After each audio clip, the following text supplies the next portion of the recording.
Hey guys, welcome back to my channel. It's so nice to see you all today. I am coming to you with a brand new Q&A. It's been a minute since I've done one of these on my main channel. I know I do a lot of them over on my Instagram, so if you aren't following me already over there, go and head to my Instagram because I always like to start conversations with you guys, get questions in, and I feel like every single time I get such a mix and a variation of topics and questions and dilemmas. So I thought it'd be quite cool to get some over from Instagram and bring them to this channel. So without further ado, there are quite a few questions here, so many different topics. I've kind of tried to break down the topics so they're kind of in relation to each other, so I'm not kind of flitting between topic. But if it is a bit of a flitty video, I am sorry. These questions are so random and I get a real mix. Let's get started. I am going to be sipping on my water today. It's actually technically lemon squash, but I need to get my liquids in. That is one of my resolutions for this year and it's something that I love to do. So this cup just makes it so much easier drinking through a straw. I don't know if you guys agree, but it just makes life so much easier. So I'm going to be sipping on this as I go. And if you are new to my channel, then please do go ahead, subscribe. I would absolutely love it. It would mean the world. My goal is to reach 1k subscribers and I know it's on its way, it's coming. I have been manifesting hard for it. Like this video too so that I know you enjoy this type of thing, and let's get started. So I have broken down questions into little topics. So let's start with fashion. I thought that would be like a really easy one to ease us in. And I've been thinking about this quite a lot because as soon as the new year hits, I don't know what it is, but I just get so excited for a new influx of a season. And I know winter like has literally just started, but I'm already thinking ahead to summer. I'm thinking ahead to warmer days. I was kind of just like going through my photos on New Year's Eve, looking back at like summer photos in England. I didn't get to travel anywhere hot in 2020, so all my like content, my summer stuff was shot in the UK, and I look back and I think, oh my gosh, we were actually blessed with such warm weather. So it's really been making me think about beach days again, or like West Wittering. I cannot wait to get back to those like hot beach days. But one of the questions I got was, what trends are you most looking forward to wearing this year? Firstly, it's so hard to pick because there are so many cool trends filtering through. Trends move so quickly, and I feel like because we're at home, we are consuming fashion in such a different way. It's almost nostalgic, and it's like we're eager and anticipating being released again. So I feel like we're going to have this big surge of spending, and I really do think that people are going to be spending a lot of money on clothes, and it's going to be big business for the next few months. So in terms of trends, like winter trends, I have done a video on this, so I'll pop it in the suggested about my favorite trends. I did mention fur trimmed coats as one. I think they look so cool. I'll insert a picture here of my favorite coat of the moment. It's from Quiz Clothing. I live in it. It's cozy, it's got a little wrap tie to it. It just feels really bougie and chic, and I just think it's a trend that works very well, and I hope it's there to stay because it's very classy. My next favorite trend is brown. What an aesthetic. It is so nice to have a different neutral to play with. I thought it might have been oxblood, I'm not gonna lie, but it seems like brown has really taken center stage and is becoming a very well worn and used color for autumn winter, but also in readiness for like spring and summer. I feel like we're gonna have a lot of like brown dresses and brown fabrics as well. So I think it's pretty. I think it works well with like every skin tone. So it is the perfect shade of neutral. It's just like a new neutral. It's basically the new tan, the new beige. But yeah, I'm here for it. I think it looks like such a vibe. My next favorite trend in terms of things for summer, it's hard to say because things will come in and kind of filter in very quickly, like I said, but there are certain trends that I'm looking forward to returning, like the gypsy dresses and the big poofy sleeves, like basically the Jacquemus vibes. Like the girl frolicking in the cornfields in the south of France. Like, the south of France is going to be a major vibe for spring summer yet again. It was last year and it's going to be just even bigger this year, so I'm excited to see how those trends work. I hope that answers your question, and yeah, I'm just really excited to see what trends emerge this year. The next question I got was, what's your biggest style inspiration? So I think this person is referring to like where I get my inspiration from, and it's so variable. Like, it could be from the girl that walks along the street and is wearing something like so bomb, and I take a mental note and I go home and I find a look similar to that. I take a lot of inspiration from people out and about wearing clothes, how they should be worn in their own way. I think there's something really natural and candid about that, seeing how people wear trends in public. And I also think Pinterest is probably like my top inspiration platform. It is so exciting. I get such a high from it. I recommend it for manifestation. I recommend it for locating and kind of dumping all your ideas together. So that would be like my advice if you don't really know where to start in terms of getting inspiration, or you're trying to find your personal style. Get on Pinterest and kind of dump different styles of photos into different mood boards, and you'll be surprised. You'll have a personal style, you just might not know it yet. So moving on to beauty, I got a question asking, do you use any GHD products? If so, which ones, and are they good? So I had to kind of think about this, because GHD is a brand that I have used before, but I'm not currently using. Like, I have the original straighteners. I use them like every single day. They're my go-to straighteners. But I haven't used a GHD product in a while, but it got me thinking about a hairspray, which I haven't had for about a year, but I received it, I can't remember. I feel like I received it when I went to either an event or I was given it by someone. I feel like when I freelanced for a magazine, I think they gave me a GHD hairspray, and I did a little bit of research. That's it. It's the Final Fix hairspray. It's black and gold. Oh my god, I forgot how good that hairspray is, and it's just kind of like reignited my want for it. So I think I'm gonna have to purchase it because it was such a good hairspray. That would be the only like GHD product that I have used, but I would recommend it. So that's just something that I have used before. But I think there's lots of cool products to use from GHD. I just haven't really invested in their products or had a real look really. But aside from the hairspray, I haven't really gone any further with that. Now, my next beauty question is, what products do you use for your everyday lip look? I love it. Firstly, thank you. At the moment, it's a bit hit and miss because I'm kind of using up products, and my lip isn't fully nailed. Like, it hasn't been perfect for a while, but products that I am using, like right now when I do my makeup, I always do my lip liner and lipstick last. It's like the final touch to my makeup. You know, when you like put foundation on and you get it around your lip area, it's really important that you get that gunk off. So I use a lip scrub. I use Lush's Honey Lip Scrub. Rub that in like circular motions over my lips. They feel kind of tingly and plump and ready to go for the lip liner. So I then line my lips with the CYO Line 'Em Up liner in the shade Handful. That's like my go-to. It's kind of more on the reddish pinkish side, like it's more of a natural lip liner colour. And then I fill it in with the L'Oreal, I can't remember, I think it might be a Riche.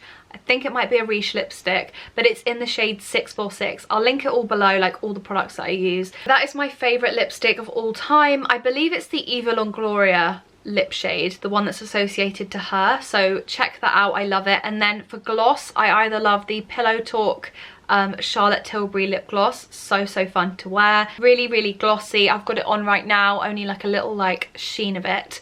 But I also love the Kiko Hydra Gloss. I can't remember the shade that I usually go for. Again, I'll link it below. But it's like slightly pink. It's got kind of like small muted sparkles in that just kind of reflect the light, and you end up with the most perfect lip. lip. Like, it looks so plump. So if you're someone who struggles maybe with lip size, or you want a more accentuated lip, then the Hydro Gloss is going to be a really good option. But again, these are really accessible, like affordable brands for a good gloss, and if you're wearing it daily like I am, you're going to get your money's worth. So I feel like a good lip combo is essential. So very good question. So moving on to some lockdown related questions. I can't believe we are in lockdown 3, but what can we do? My first question relating to lockdown is, what are your plans for lockdown? So for me, I am going to be doing veganuary, and I have been doing it. Loving it so far, really enjoying the benefits and just experimenting again with vegan dishes. It's been really fun, and just been a really nice distraction really from all the mess that's been going on in the world. I feel like good food solves everything, and the vegan food is just good. The next thing on my list for lockdown is focusing on my running. So in lockdown 1, I did Couch to 5k, completed it in the first 9 weeks of lockdown, and then went on to basically starting to love running, and I've been doing it ever since. I do it multiple times a week. I'd say about 3 times a week I'm running, but I'd really like to be getting to a point where I'm running 10k's rather than 5k's, so just a bit more of a push to a 10k. So I've got a few ideas as to how I'm going to do that. My lovely friend James, he's a runner, he's giving me lots of tips and advice, and hopefully that is going to be something that I achieve in lockdown 2. I have actually done a 10k before, but I just want to be running it more consistently and just feeling like I can. But yeah, I feel like once you hit 5k, you can just keep running. It's the most bizarre thing ever. It sounds more difficult than it actually is. And then what else have I put here? I think for me, just setting more long-term goals rather than thinking right in the moment and dwelling on what I need to be focusing on like right now and getting done and feeling like I have to like hurry and rush. It's about, for me, setting long-term realistic and attainable goals for the next sort of 5 to 10 years. I'm a big goal person.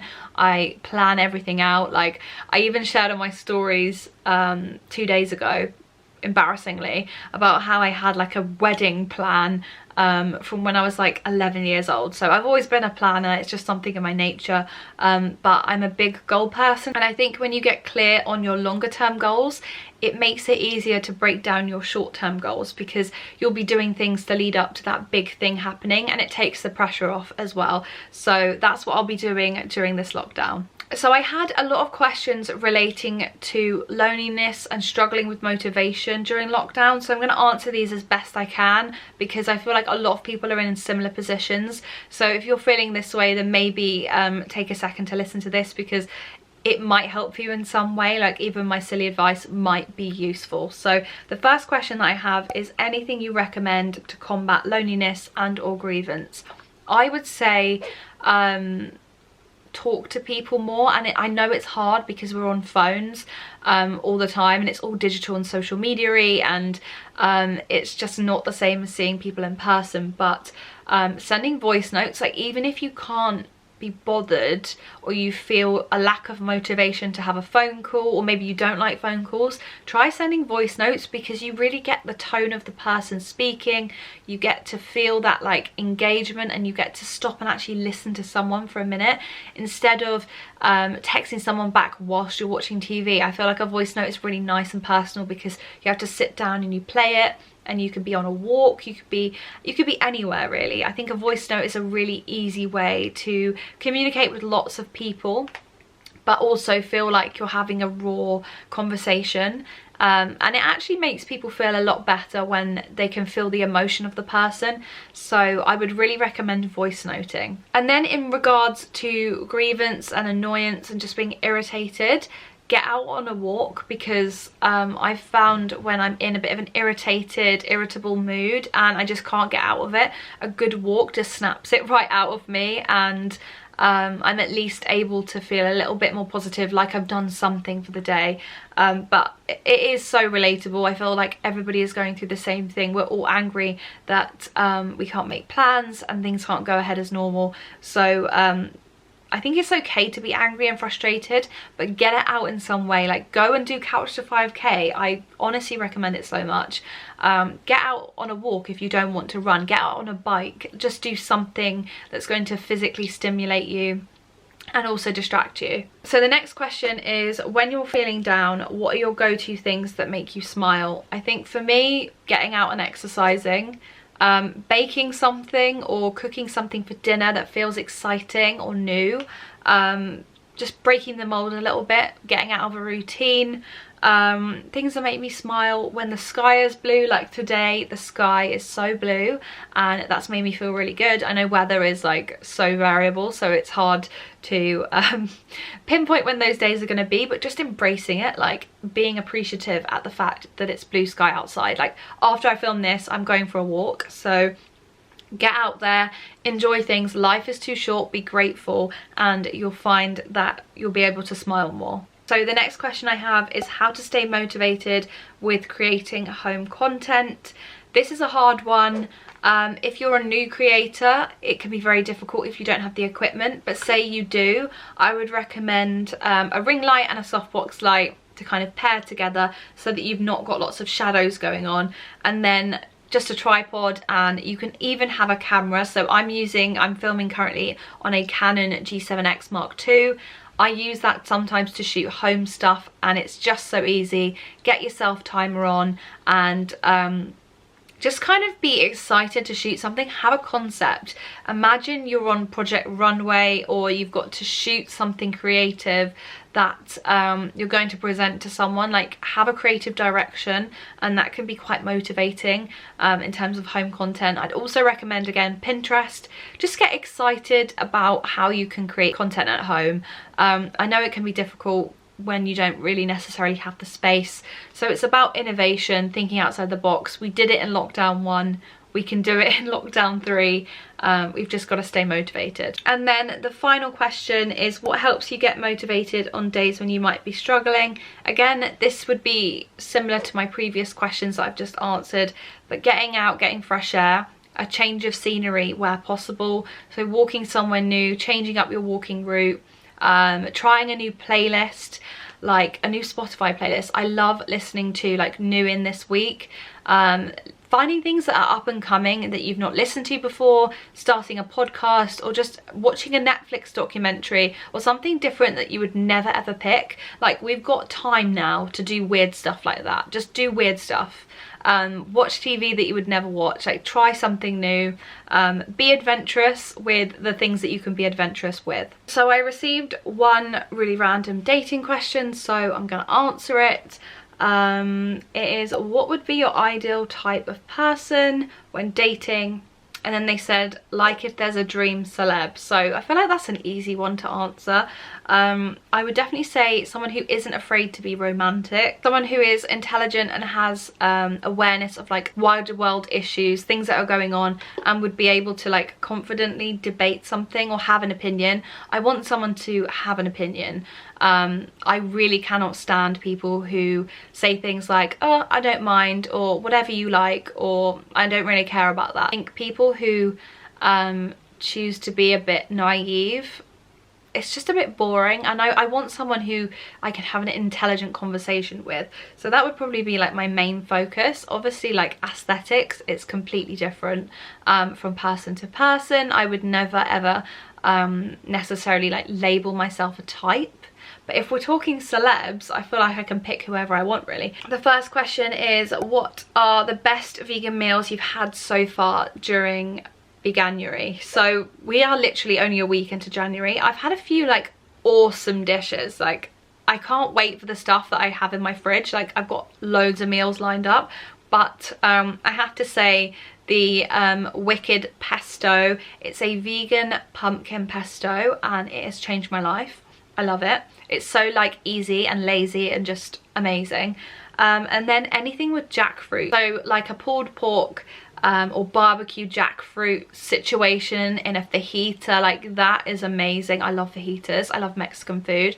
Or a jackfruit curry. Anything with jackfruit, I just love it. It tastes amazing and gives you that kind of like meaty feel without being meat. So it's definitely been my highlight so far. I'm just trying to think if there's anything else. Oh my gosh, yes. Oh my gosh, why did I not think of this? I've been having it every single day for breakfast. I'll link it below. It's a Waitrose gluten-free chocolate, well not chocolate, it's cacao, and it's got dates in it as well. What is it? It's dates, cacao, like cacao nibs, you know how like bougie that is, gluten-free chocolatey oats. Oh my god, it's amazing. Like stirred into coconut yogurt or into a porridge, amazing. Like the best breakfast or snack ever. I highly recommend that. So that's what I've been eating mainly, like every single day, and I've been loving it. The next question that I received, and I thought was a really nice one, was happy moments of 2020, and there were actually quite a few. And it's weird when you do sit down and reflect on the year, like everybody does around New Year and New Year, New Me. We kind of reflect, don't we? And we think about like what things we achieved and what things we liked about the year. I think for me, quite like a woo-woo one, but just time to do me, time to fall in love with focusing on things that I wanted to do and being true to myself again. And I think I was dimming my light for a lot of people, and I had to let those people go in order to feel confident again and grow. So that was a really big life lesson for me, and something that I'm so grateful for. Like had we not had a global pandemic, it probably would have been a lot harder to cut those ties. So in that respect, I'm very grateful to the pandemic for that. And then I would probably say in terms of specific moments, right at the beginning of lockdown, I decided that we needed to just do something to like make ourselves feel better. It was when things were like really uncertain. I think it hit like the three week mark and we were still in a lockdown. And I just remember thinking, gosh, something needs to give. Like we need to just make this feel like we're on holiday or something. So I came up with the idea with my mum to do an afternoon tea, and me and my mum spent the whole night before like baking in preparation for this huge grand afternoon tea. And then we spent it in the garden and at the dining table, and we had like finger sandwiches and scones and cakes, and it was just so fancy, and it really just like made that weekend feel so special. And clearly it was something memorable because it sticks in my mind as like probably my best memory of the lockdown period and that time off. So that was definitely a really nice memory. I would also say, and I cannot wait to do this again, so we've got a really nice L-shaped sofa and table in our garden, and in the summer me and my twin brother Luke, we would basically pitch out. We'd get a couple of blankets, like that's all I needed, a couple of blankets and a pillow, and he would sleep at like one side of the L and I would sleep along the other, and we would just watch the stars. And the amount of shooting stars I saw was crazy. Like every single night I was getting the best sleep I've ever had. I was waking up at like 5 AM and feeling so refreshed because I'd had like pure oxygen in the night, and I was being woken up naturally by the daylight. So it was like the perfect combination. I felt so like revitalized and like refreshed. It was really bizarre, but that was like the extent of the camping experience for me. But it was just such a nice memory, and just seeing the stars and all the shooting stars was just lovely. So that was definitely a memorable moment for me during 2020 and the lockdown period. So moving on to a couple of like random topics. So I had a few photography questions which I get asked a lot like in the DMs, but these were like specifically for sort of shooting and shooting at home, lots of like home content questions, so I thought I might as well answer them on here. So the first question I got was tips for taking good pictures inside of the house. So firstly, I'm going to say if you have a big mirror or a mirror you can use in your space, like mirror selfies work really well. I personally don't have like a good enough, strong enough camera to shoot mirror selfies, so I don't tend to do them as often. But if you do have a camera, for example, like this Canon camera, then you can set up your tripod, you can get a backdrop. So I'm just going to move across and show you some home content I literally shot yesterday. I used a tripod, my G7X Mark II, my ring light and my softbox light to achieve these photos. I set my camera up, literally automatic settings, super easy, and basically just used the 10-second self timer to get myself in position. It's all about experimenting. It's all about finding something to be creative with. Like, there's no point going in blind. I would recommend that you have an idea in mind, like have your props laid out the night before, prep your space the night before. I use my landing to shoot that content, so I actually had to have like all the stuff ready and then move it out the morning that I was going to be doing the shooting. But if you have got a space that you can kind of dedicate to home shoots, keep it all set up. There is honestly method in my madness when I say that the time it takes you to set up is time wasted. Like, do that the night before. Know what you're going to do in advance, have an idea, have a vision, have inspiration, because you'll get to the actual shoot day, all you have to do is get your makeup on, your clothes ready and on, and you are ready to go. So it just kind of makes it feel easier to shoot, and that's how I would stay motivated to create home content, is just to have everything prepped the night before and have a clear vision. So my next photography related question is, do you have any tips on using disposable cameras to get the best results? I've seen some people's and they have awful ones. I have definitely learnt from experience and trial and error. I think the first time you use a film camera, it's not going to be straightforward. You're going to get shots where your finger is covering up the lens, where you've not used the flash correctly. There's all sorts of different tips and tricks for getting the best out of disposable film or film cameras. I think it's definitely important that before you invest in a film camera, you have a play with a disposable one, and I actually get mine in sets from Boots, and the ones that I personally love come with the flash that you can switch on and off, because if you have got 24 shots, chances are you want to pack that camera full of different shots from different random trips and excursions, and maybe you're shooting different looks, and they're going to require different settings. Now, although you can't fiddle with the actual settings of the film camera, when you have a disposable camera that allows you to play around with the flash and switch it on and off, that is going to give you the best results. I have shot film recently, and I think that's why I've had a lot of questions on this, and I think that's why you guys have been asking about film in particular, is because I shared some stories of all the film shots that I shot last year. I got them processed, and it is such a nice, exciting experience when you unpack that first pack of film and you forget all the shots you've taken and the places you've been and the raw moments and memories that you've captured. So don't be scared of it. Get experimental, work with different subjects. If you can start by taking like landscape shots, people, like working with an actual subject, like a person, is going to give you a lot of practice. If you're just wanting it for taking pictures of friends and different moments, just don't think too much of it. Just enjoy the experience, relax. Think about the photography basics before you go and take the shot. So checking that your finger isn't over the lens, checking that everything is in the shot. So for example, some film cameras can really crop in and zoom in after you've taken the photo, even if you look through the viewfinder and it looks like a full body shot. So in terms of advice, I'd say start by adhering to basic rules in photography. Don't be scared, just practice. Practice does make perfect, and often the shots that you get wrong can be really quite creative. So don't worry, every shot is a lesson, and I just think experiment.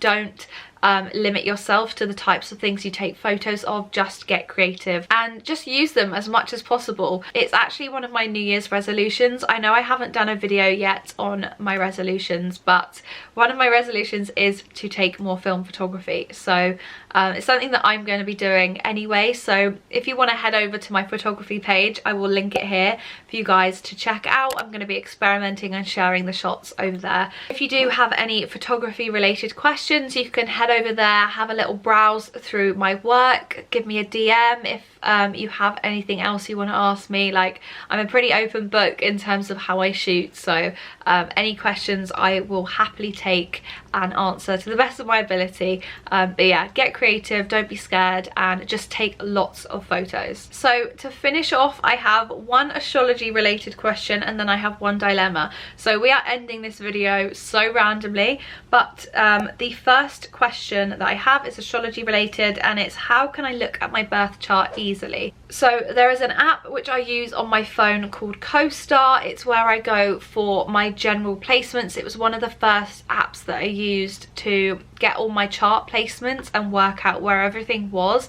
and I also recommended it to a lot of friends and people that weren't necessarily into astrology but were trying to understand it. It's definitely more stripped back and easier to comprehend because everything is broken down into a small, like, basic chart, but I do think it is harder to read charts from this app. There is no way of seeing what your physical chart is, so that is where you're going to struggle when an astrologer mentions about a particular transit or a movement or something relating to a particular house. So what I would recommend is that you set up an account on AstroSeek. AstroSeek allows you to log in and track your transit charts. It also enables you to have a look at all your placements and just track where you are, who you are as a person, and find out more that way. So I'd highly recommend starting with AstroSeek and having CoStar just as an additional extra to have on your phone for, like, quickly explaining to someone, like, your placements. But I wouldn't recommend it as a